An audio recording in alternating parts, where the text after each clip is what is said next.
Hello everyone, welcome back my channel. The concept of a lop has been a major point of confusion and concern for many people when discussing Iraq's potential currency reforms.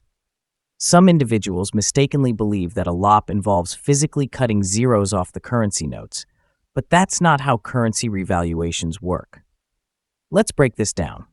When we refer to a lop, we are talking about a redenomination, essentially removing zeros from the face value of the currency without changing its real purchasing power.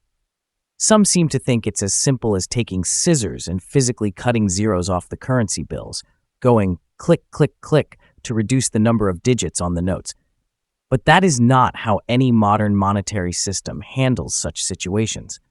If Iraq were to engage in a lop, what would really happen is that they would issue new currency with fewer zeros, but the purchasing power of the new notes would be the same as the old ones.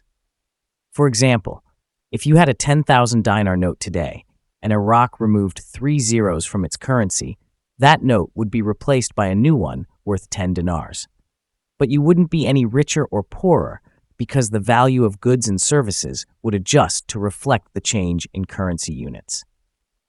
Now, let's talk about where this adjustment actually happens. It doesn't happen by physically cutting zeros off the currency notes. Instead, it occurs at the level of the exchange rate.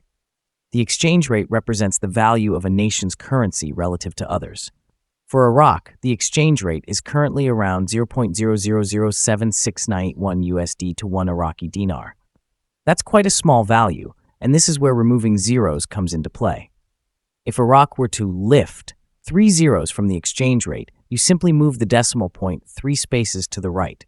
So instead of 0.0007691, it becomes 0.76 USD per dinar. At this point, you might wonder what happens internally for the Iraqi people. Currently, the exchange rate within Iraq is 1,320 dinars per US dollar. If they were to remove 3 zeros, the new rate would be 1.320 dinars per US dollar. So instead of needing 1,320 dinars to buy $1, they would only need a little over 1 dinar. This isn't just a mathematical change, it's a fundamental shift in the way the currency operates, and it could have significant implications for the country's economy.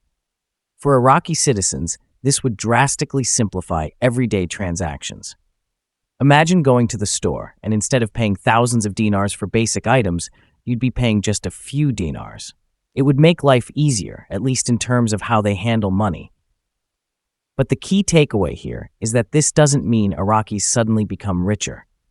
The prices of goods and services would adjust to reflect the new exchange rate, maintaining the same purchasing power.